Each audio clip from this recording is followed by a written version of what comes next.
우리가 지난주에 이어서 또 2주간 우리가 사도행전 1장 1절부터 5절까지 기억하시겠지만 제가 다시 한번 여러분들한테 상기시켜 드리는 마음으로 말씀을 드리면, 약속하신 것을 기다리라. 잘 아시는 대로 이 사도행전은 누가 썼다고요? 예? 재차 강조해도 잊으시면 안 됩니다. 누가가 썼습니다. 누가라는 사람이 썼습니다. 누가복음, 사도행전, 원래는 이게 누가복음 1, 누가복음 2였던 것을 사도행전, 영어로 액츠 이렇게 구별해 놓은 겁니다. 누가라는 사람이 썼고, 그 누가라는 사람이 누구를 보라고 썼냐면 실상은 데오빌로라는 사람에게 쓴 편지, 1편도 그렇고 누가복음도 그렇고 사도행전도 그렇고. 그런데 그 시간이 어느 정도 지나고 나니까 처음에는 데오빌로 가카요 이렇게 부르다가 우리 사도행전에서 보니까 데오빌로요. 이 데오빌로라는 분이 로마의 고위 관직에 있는 분이었는데 교회 안으로 이렇게 들어와서 교회의 일원이 되었구나. 그래서 처음에 교회 안에 들어온 사람에게 하나님의 일을 맡기는 게 아니라, 하나님이 어떻게 맡긴다고요? 교회 안에 들어온, 우리로 말하면 성도요, 어느 정도 훈련이 된 그 성도에게 뭘 맡기신다고요? 하나님 나라의 일을 맡겨주신다. 근데 그 하나님 나라의 일을 하기가 쉽다고요, 어렵다고요? 쉽지 않기 때문에 뭘 기다리라고요? 성령을 기다리라. 여기까지가 지난주의 말씀이었습니다. 그 성령이 오늘 본문 속에서 임하게 되는데요, 6절, 7절, 8절 말씀을 중심으로 오늘 말씀을 나누어 보도록 하겠습니다. 6절을 한번 먼저 보여주시죠. 자, 6절 말씀입니다. 여러분 한 목소리로 같이 읽겠습니다. 시작. 그들이 모였을 때에 예수께 여쭈어 이르되 주께서 이스라엘 나라를 회복하심이 이때니까 하니. 말씀 띄어놔 주세요. 두 부분으로 나눠서 한번 이제 설명을 드릴게요. 자, 주님께서 제자들과 함께 40일간 머무시면서 하나님 나라의 일을 말씀하시며 그 제자 공동체, 그리고 그 제자 공동체를 통해서 이 땅에 뭐가 탄생하죠? 교회가 탄생하게 되는데, 그 제자 공동체와 교회에게 부탁하신 것이 하나님 나라의 일이었어요. 자, 그러자 하나님 나라의 일에 대해서 주님께서 부탁하셨는데 제자들이 묻습니다. 어떻게 묻느냐? 예수께 여짜와 이르되 주께서 이스라엘 나라를 회복하심이 이때니까 하니, 이렇게 묻습니다. 자, 그런데 여기 보면 제자들이 어떻게 한다고요? 예수께 여쭈어 이르되, 이 여쭈어라는 단어를 누가가 일부러 이렇게 썼죠. 이 여쭈다라는 단어가 어떤 의미가 있냐면 단순히 묻다, 예수님에게 궁금한 것을 묻다, 이 뜻이 아니에요. 이 여쭈어라는 단어는 우리식으로 해석하면 이런 뜻이 있습니다. 긴박하게 반복해서 채근하다. 채근하다라는 게 국어사전에 어떻게 되어 있냐면요, 원인을 캐내어 알아내다. 그러니까 뭔가 주님 앞에, 요거는 조금 제가 의역은 아니고 여러분들 알게 좀 제식으로 조금 의역해서 좀 설명을 드려야 될 것 같아서 제가 예를 하나 들어볼게요. 예를 들면 예만 남는데 좀 조심해야 되지만 예를 한번 들어볼게요. 우리 학창 시절에 숙제를 선생님이 내잖아요, 그죠? 숙제를 내요. 근데 숙제를 안 했어요. 안 한 거예요. 하필이면 까먹고 안 한 거예요.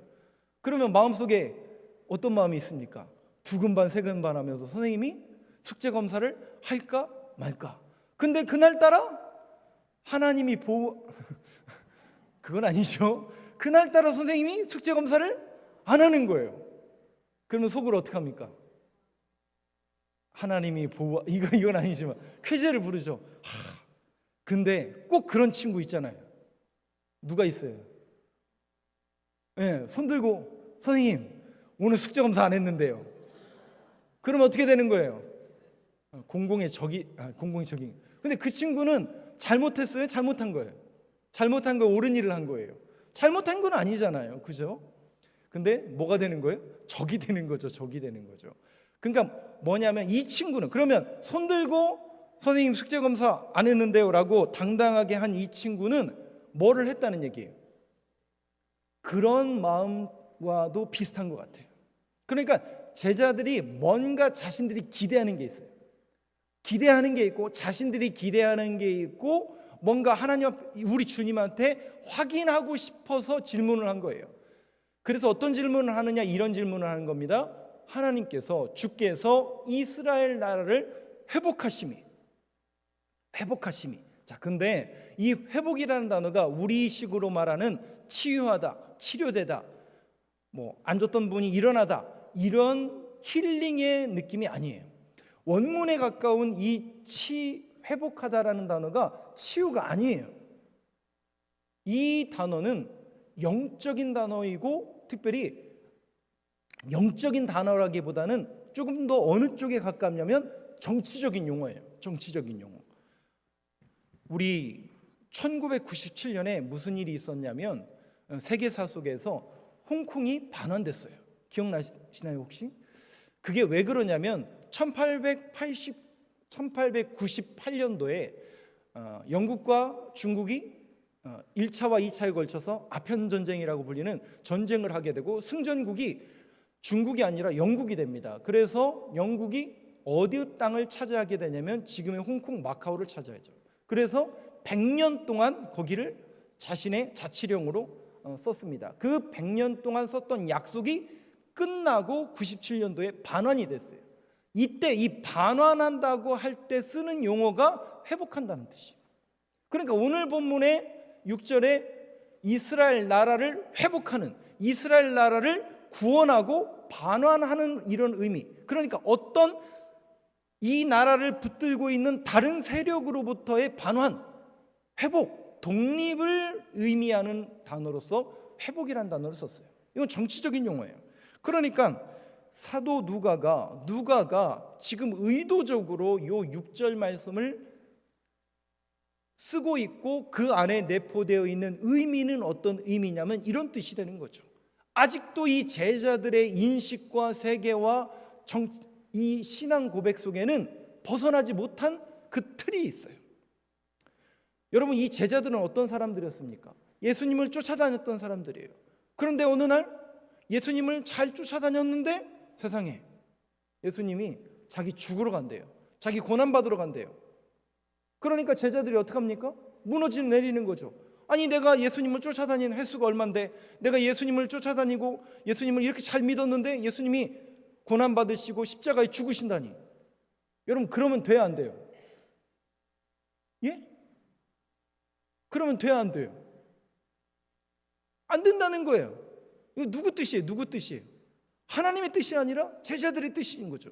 그러니까 어떡합니까? 예수님이 십자가에 달려 돌아가시자 제자들은 뿔뿔이 흩어지고 말았죠. 근데 부활하신 주님이 어떡하세요? 그들을 다시 불러 모으는 거예요. 불러 모으고 40일 동안 하나님 나라에 대해서 강론하신 거예요. 그런데도 아직도 이 제자들의 인식과 세계 속에는 이 정치적인 것을 벗어나지 못해요. 즉, 그 시대와 그 세상의 사람들이 바라고 있었던 메시아 대망에 대한 그 틀이 하나님의 뜻이 아니라 인간적인 차원에서의 그 틀을 벗어나지 못하고 있다는 거예요. 그들의 인식과 믿음의 세계가 하나님 나라와 하나님의 뜻을 세우기에 적합하지 못한 상태, 즉 하나님, 마태복음에 너희는 먼저 그의 나라와 그의 의를 구하라, 즉 하나님께서 원하시고 하나님의 뜻이 무엇인지는 별로 관심 없어요. 자기의 뜻, 자기의 생각, 자기가 원하는 게 이루어지면 할렐루야이고 아멘인 거예요. 이것은 제자들이 가졌던 철저한 오해죠, 오해. 그런데 여러분, 우리 안에도 또 오늘날 이 시대 속에서도 신앙생활하는 우리들의 모습 속에서도 이런 오해와 모습이 있다는 거예요. 단순히 개인의 소망을 이루기 위한 뭔가 문지르면 나타나서 우리의 문제를 해결하는 그런 정도의 신으로 생각하는 분들이 종종 있습니다. 여러분, 우리는 이 말씀을 통해서, 이 6절 메시지를 통해서 다시 한번 깨달아야 됩니다. 너희는 먼저 뭘 구하라고요? 네 생각, 네 뜻을 구하는 게 아니라 너희는 먼저 그의 나라와 그의 의를 구하라. 네 뜻, 네 생각을 구하지 말라는 게 아니에요. 먼저 구할 게 있다라는 것이죠. 그러니까 우리가 신앙이 좋고 믿음이 좋고 영적으로 성숙한다라는 건 뭐냐면 우리의 신앙이 자라야 되는데 아직도 머물러 있다라는 거죠. 그런데 분명히 주님은 뭐라고 말씀하시냐면 자라라는 거죠. 신앙이 자라고 믿음이 자라라는 거죠. 그래서 오늘 이 6절 말씀 또 이 제자들의 모습을 통해서 여러분들이 다시 한번 깨닫고 마음속에 한번 곰곰이 성찰해보고 묵상해야 될 내용이 뭘까? 다른 게 아닙니다.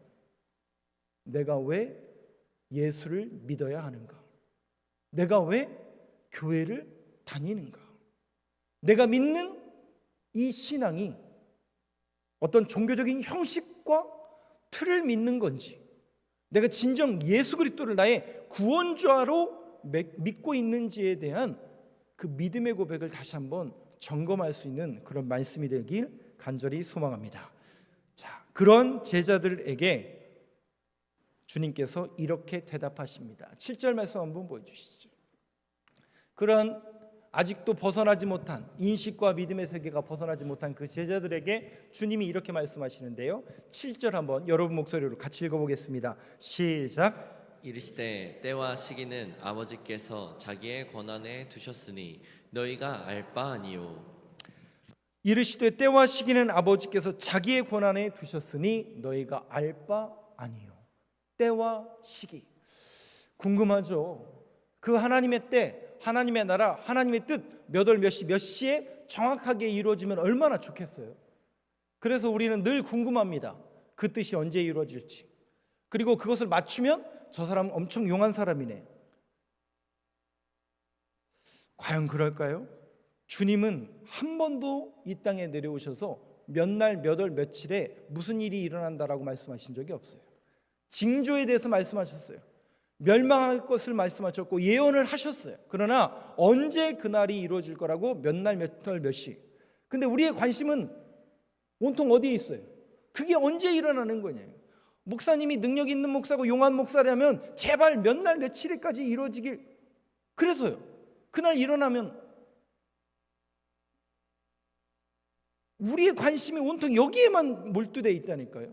그러니까 누가 어떤 신령한 목소리를 가진 사람이 어떤 신령하게 용하게 잘 맞추면 거기가 용하구나, 거기가 신령하구나 라고 해서 시선을 다 뺏기잖아요.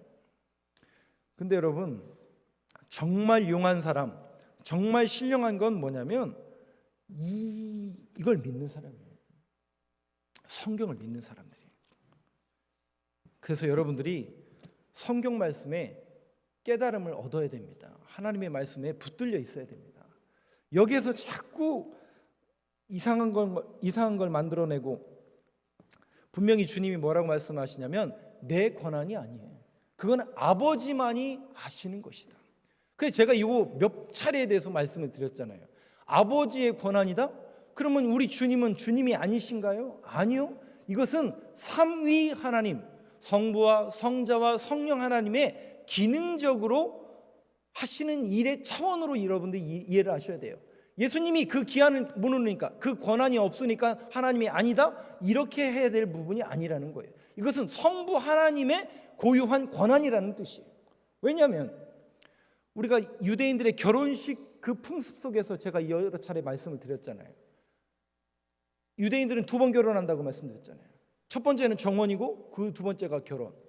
첫 번째는 하나의 약속을 하러 가는 거예요. 그리고 남자는 어떻게 해요? 다시 집으로 돌아와요. 집으로 돌아와서 뭐 한다고요? 네. 처소를 예비하러 가는 거예요. 그래서 아내랑 살 집을, 그러니까 그 뚝딱뚝딱 집 만들 때 마음에 뭘 생각하면서 만들까요? 그 사모할 아내를 언제쯤 이 집이 다 완성되고 사랑하는 내 아내를 이 집에 데리고 와서 그 집을 꾸미면서 그 마음 가지면서 집을 뚝딱뚝딱 만드는 거죠. 그걸 누가 보냐면 아버지가 보는 거죠. 그럼 아내 될 사람 집에서 뭐예요? 자기가 살던 집에서 남편이 오늘날 말을 학수고대하면서 옛날에 만났던 남자들 다 정리하고, 그래야 되는 거죠. 옛날에 따랐던 거 다 정리하고 그거 다 갖고 갈 수는 없잖아요. 그죠? 그래서 신랑이 오기만을 기다리고 있고, 남편은 집에 가가지고 그 아내를 데리고 올 생각과 또 집을 뚝딱뚝딱 만드는, 어느 정도 시간이 지나고 나니까 대략 1년이라는 시간 정도가 지나면 그 아버지가 이제 보죠. 아, 이만하면 데리고 와도 되겠다, 결혼식을 해도 되겠다라고 되면 아버지가 아들을 불러서 이제 데려와라. 그러면 그날이 뭐가 되는 거예요? 결혼식이 된다. 그날은 누구만 한다고요? 아버지만이 한다. 그래서 우리 주님이 이 7절에 있는 말씀처럼 자기의 권한 밖의 일이다 라고 제가 말씀을 드렸습니다. 그런데 우리는 자꾸 뭐에 연연한다고요? 때와 시기, 카이로스와 크로노스가 있잖아요. 그런데 우리는 자꾸 보여지는 것만 관심이 있다는 거죠. 1992년 10월 28일 날 혹시 무슨 일이 일어났는지 아시나요? 다시요. 1992년 10월 28일 네이버에 검색하셔도 되는데요. 그날이 무슨 날이냐면 저 고등학교 1학년 때 수학여행 가던 날이에요. 근데 기억나실 거예요. 92년 10월 28일이 무슨 날이었냐면 다미 선교회에서 주장하던 휴거일이래요. 모르세요? 모르세요? 저만 알고 있었나요? 저는 못 잊는다니까요. 수학여행 가던 날이라니까. 근데 그날이 10월 28일 휴거. 그 이장님 목사라고 그래가지고 그때 뭐 한참 떠들썩했잖아요. 그래 막 TV가 연결해가지고 TV 막 그 방송해가지고 24시간 옆에 취재하면서 진짜 휴거 하나 안 하나. 그게 서울시 성북구에서 일어났던 다미 선교회잖아요. 어마어마했었는데 기억을 못 하시나 본데요. 근데 일어났어요, 안 일어났어요? 12시 땡 했는데 아무 일도 안 일어났어요. 그리고 나서 뭐라고 얘기해요? 휴거가 연기됐다고 했잖아요. 연기됐다고. 그래서 사기죄로 이장림 목사는 감옥에 갔다가 나왔잖아요. 근데 여러분, 이들의 목적과 이들의 의도가 뭐예요? 사기예요, 사기. 사기예요, 사기. 전부. 근데 이 이장림 목사라는 사람이 유학파잖아요. 영어를 얘기하고 영어 성경을 이야기하고 소위 말해서 죄송해요 이렇게 표현해서 있어 보이고 뭔가 엘리트처럼 보이고 또 그의 메시지가 뭔가 그럴싸한 거예요. 그런데 성도들은 아니 거기에 대학 교수들이 포함되어 있다니까요. 그래서 전 재산 다 갖다 바치고 근데 그 모든 헌금이 하나님께 간 게 아니라 누구의 손으로 간 거예요? 그 감옥 갔다 온 이장림 목사는 지금도 그 헌금을 가지고 아직도 안 죽었던데요. 그렇게 살고 있어요. 철저하게 거기에 무너지잖아요. 사기꾼에게 완전히 그대로 다 당해버렸잖아요. 근데 이게 비단 우리나라만 그런 게 아닙니다. 여러분들이 뭐 유튜브나 뭐 또 네이버에 검색해 보면 얼마든지 많이 나오는데 이 시한부 종말론자들 몇 날, 몇 월, 며칠에 휴거한다, 재림한다. 근데 이게 우리나라만 그런 게 아니더라고요. 일본에서도 오음 진리교 혹시 기억나시나요? 지하철 테러했던 그런 사람들. 다윗교라는 게 있더라고요. 미국 텍사스에서 80명이 집단 자살한. 그리고 이런 것도 있어요. 헤븐 게이트, 천국문이라는 뜻이잖아요. 근데 이 사람들은 교리가 이래요. UFO를 타고 영적 세계에 들어가야 된다. 여러분들은 웃지만 집단 자살을 38명이 했어요. 이걸 믿는 사람들이.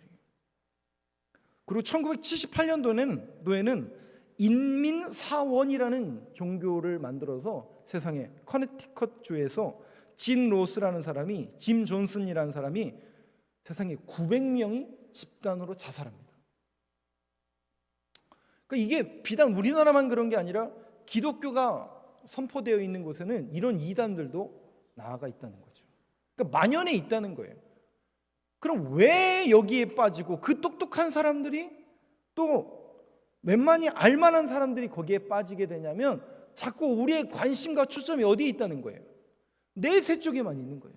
그래서 어떻게 해서든지 뭔가 내 이익을 추구하고 유익만을 추구하는 그런 신앙생활을 하다 보니까 거기에 막 몰두가 되다 보니까 근데 주님은 성경 속에서 너희는 먼저 이 나라 너희는 먼저 그의 나라와 그의 의를 구하라. 이게 우리의 신앙의 기본이 되어야 되고 우선순위가 되어야 하는데 이 순위가 바뀌어 버리는 거예요. 나, 우리, 내 거 여기에만 온통 혈안이 돼 있어요. 특별히 이들이 시한부 종말론자들이 갖고 있는 주장하는 성경이 요한계시록이잖아요. 그죠?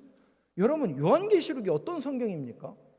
요한계시록은 시한부 종말론자들이 써먹는 그런 어떤 하나님의 재림, 예수님의 구원, 그것을 이야기하고 있지만 몇 날 며칠을 이야기하지 않아요.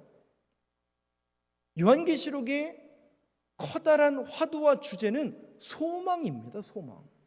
어떤 이들에게 소망을 주는 거예요? 아니, 그냥 세상에서 세상적인 원리적으로 살아가는 사람들에게 소망을 주는 책이 아니에요. 밤모섬에 유배되어서 왜 유배를 받습니까? 그들이 왜 끌려갑니까?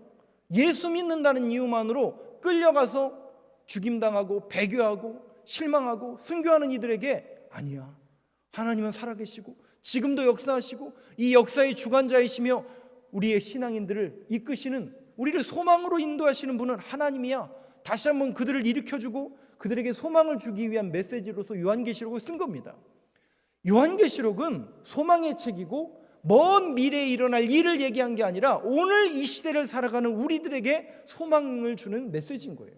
그러니까 먼 미래에 일어날 일이 아니라 오늘이라는 게 주제예요. 소망이 그 주제이고 그 소망이 바로 오늘 이 시대를 살아가는 우리들에게도 왜 우리가 예수를 믿어야 되고 왜 우리가 이 하나님의 나라와 하나님의 뜻을 이루기 위해서 이 고난을 받아야 되는지에 대한 명분과 소망을 주는 책이 요한계시록이라고. 근데 자꾸 여기에 잘못 해석해서는 안 됩니다. 시제와 뜻이 뭐라고요? 오늘이에요. 오늘 우리는 어떻게 살아갈 것인가? 오늘 우리는 예수를 어떻게 믿어야 될 것인가? 오늘 우리는 어떤 신앙인으로 살아갈 것인가? 새롭게 한 주가 시작됐는데 세상 사람들과 똑같이 살 것인가? 그래도 하나님의 말씀을 붙들고 신앙인의 삶을 걸어갈 것인가? 그 선택을 할 수 있는 소망을 주는 메시지가 요한계시록인데 전부 자기식대로 해석해서 거기에다가 끼워 맞춰가지고 여러분 절대로 거기에 현혹되지 말길 바랍니다. 그러려면 우리가 성경을 알아야 돼요. 말씀을 알아야 되고 말씀에 대한 사모함이 늘 있어야 됩니다. 마지막으로 8절 말씀 한번 보여주시죠. 8절 말씀 한번 같이 읽겠습니다. 시작. 오직 성령이 너희에게 임하시면 너희가 권능을 받고 예루살렘과 온 유대와 사마리아와 땅끝까지 이르러 내 증인이 되리라 하시니라. 두 가지예요. 오직 성령이 너에게 임하시면 어떻게 된다고요? 너희가 권능을 받는데요. 듀나미스라는 단어입니다. 뭐라고요? 듀나미스. 뭐라고요? 요 정도는 헬라어로 영어가 아니에요. 헬라어로 하실 줄 알아야죠. 듀나미스라는 단어입니다. 네이버에 한글로 쳐도 얼마든지 많이 나옵니다. 권능이라는 단어예요. 근데 이 권능이라는 단어가 듀나미스라는 헬라어이고 이 듀나미스라는 헬라어가 언제 쓰는 단어냐면 핵폭탄이 터지는 그 위력을 듀나미스라고 해요. 어마어마한 그 폭발력, 어마어마한 그 능력이 임할 때 쓰는 단어가 듀나미스입니다. 여러분, 초대교회에 뭐가 임해요? 성령이 그들에게 임하니까요 어마어마한 폭발력이 일어나잖아요. 무슨 폭발력이 일어났어요? 방언하고 은사받고 그거였어요? 아니요. 그것도 아니요라고 하면 제가 잘못했어요. 맞죠? 그것도 맞지만 놀랍게도 하나님의 권능을 받은 사람들이 나가서 복음을 전하죠. 그래서 이 땅에 사도 바울은 전도여행을 계속 사도행전을 합니다. 제자들은 나가서 복음을 전파합니다. 그러면 거기에 성령이 임하니까, 권능이 임하니까 듀나미스가 일어나죠. 폭발력이 일어나죠. 놀랍게도 어마어마한 핍박이 옵니다. 성령 받아 권능을 받으면, 그래서 복음을 전하면 어마어마한 핍박이 옵니다. 여러분 한번 생각해 보세요. 그냥 상식적이고 객관적으로 생각해 보세요. 왜 예수 믿는다는 이유만으로 죽어야 되는 거죠? 신기하지 않으세요? 그냥 객관적으로 생각해 보세요. 그냥 왜 예수 믿는다는 이유만으로 순교를 당해야 되는 거죠? 아니, 그리고 그걸 왜 싫어하는 거죠, 사람들은? 교회를 왜 핍박하고 왜 예수 믿는 사람들을 막 잔인하게 죽이고 고문하고, 신기하지 않으세요? 뭘 잘못했는데? 그들에게 무슨 해를 끼쳤어요? 그들의 삶에 손해를 봤어요? 그런 거 일체 없잖아요. 그런데 생리적으로 싫어요. 싫어.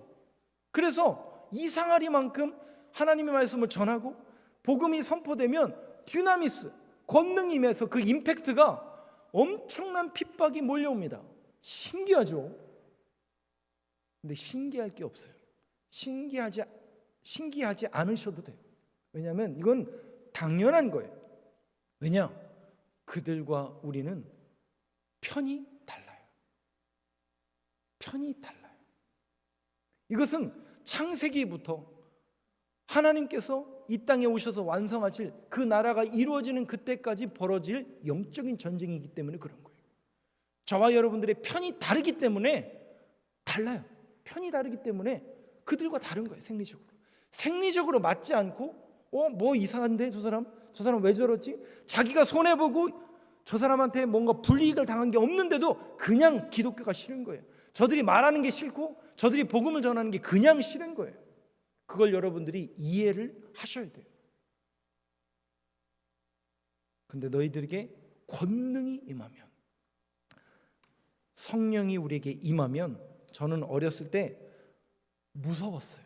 그래서 성령 받는 것보다 성령은 조금만 받고 신앙생활 조금만, 왜 구원은 우리가 받아야 되니까, 그렇잖아요. 그러니까 어떻게 해요? 성령 조금만 받고 이렇게 그냥 있는 듯 없는 듯, 예수는 안 믿는 건 아니고 있는 듯 없는 듯 그렇게 신앙생활하는 게 제 목표였어요. 그런 사람이 목사가 됐으니 참 하나님의 역사죠. 근데 여러분, 성령의 역사, 성령의 충만은 성경적인 의미로 말하면 어떤 겁니까? 갈라디아서에 보면 성령 충만의 역사가 뭐예요?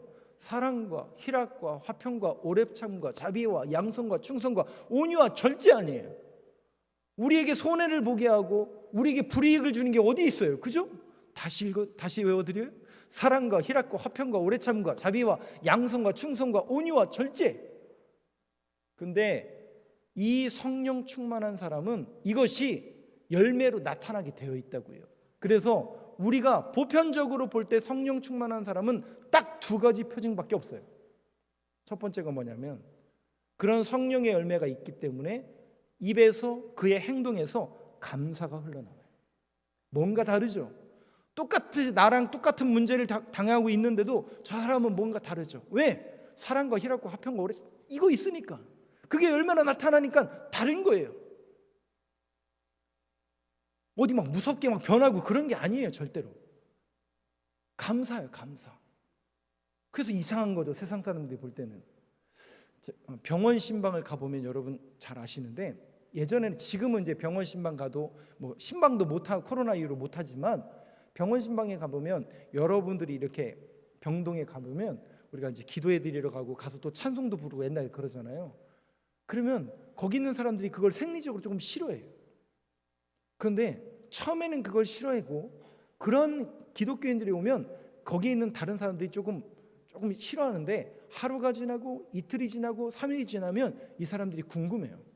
뭐가 궁금하냐면 달라요. 똑같은 환자예요. 똑같이 아픈 분들이에요. 똑같은 문제로 인해서 고난받고 있는 거예요. 그런데 기독교인들은 달라요. 세상을 원망하고 자신의 삶을 한탄하는 게 아니에요. 하나님이 고쳐주실 거예요. 내게 소망을 주시는 하나님이야. 하나님을 의지하며 기도하며 간구하며 나아가는 모습을 누가 봐요? 안 믿는 사람들이 보는 거예요. 처음에는 생리적으로 거부했다가 하루가 지나고 이틀이 지나고 3일이 지나고 다른 거를 보는 겁니다. 아, 뭔가 기독교인들은 있구나. 뭔가 교회 다니고 예수 믿는 사람들은 뭔가 다르다라는 것을 눈으로 목도합니다. 그래서 지난 주간에도 제가 어떤 분한테 이런 얘기했지만, 여러분 이겁니다. 이게 그 옛날에 어떤 드라마의 한 대사예요. 적당히 원하면 핑계가 생기고, 간절히 원하면 뭐가 생긴다고요? 방법이 생기게 되어 있어요. 인간사가 그렇다고 하더라고요. 다시 말씀드려요. 적당히 원하면 핑계가 생기지만 간절히 원하면 방법이 생긴다. 자신이 몸이 아프기 때문에 간절히 원하는 거, 이 사람들도 뭔가 다르다, 간절히 원하니까 방법이 생긴다라고 한 것처럼 뭔가 보는 거예요. 그 사람을, 성령 충만한 사람을 보는 거예요. 다르구나. 저 사람이 믿는 예수에 대해서 궁금증을 갖기 시작하는 거예요. 그래서 묻는 거죠. 당신 예수 믿는 사람 같은데 예수 믿으면 뭐가 좋습니까? 예수 믿으면 뭐 괜찮습니까? 고쳐집니까? 그때 우리는 당당하게 얘기하는 거죠. 예수 믿어야 구원받습니다. 예수 믿어야 고침받습니다. 예수 믿어 고침받아 하나님의 나라와 하나님의 사람으로 거듭나야 됩니다. 당당하게 전도할 수 있다라는 것이죠.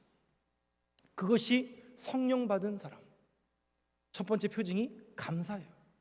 불평과 원망이 나타나는 게 아니라 늘 감사하는 거예요. 주어진 환경. 두 번째는 뭐냐면요, 찬양이 달라요. 성령 충만한 사람들의 찬양이 달라요. 우리가 이제 예배 시간 전에 이제 찬양을 이렇게 부르잖아요. 그러면 이제 박수를 이렇게. 근데 어떤 분들이 이렇게 박수 치다가 이게 혹시 뭔지 아세요? 혹시 이게 뭔지 아세요? 내가 매일 기쁘게 9시 됐는데 왜 예배를 안 시작하지? 내가 매일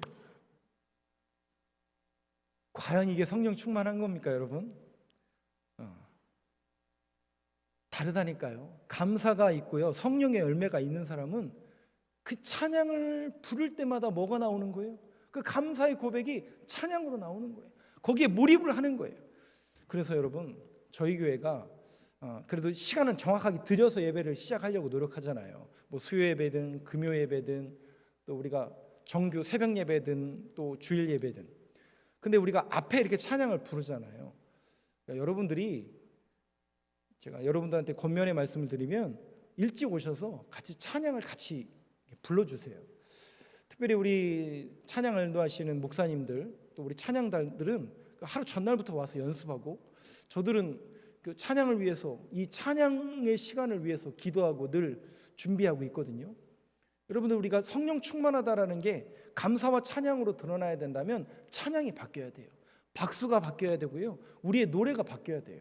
뭔가 거기에 몰입이 되어야 되는데 자꾸 우리는 머리와 심령 속에는 딴 걱정과 근심을 그대로 계속 갖고 있으니까,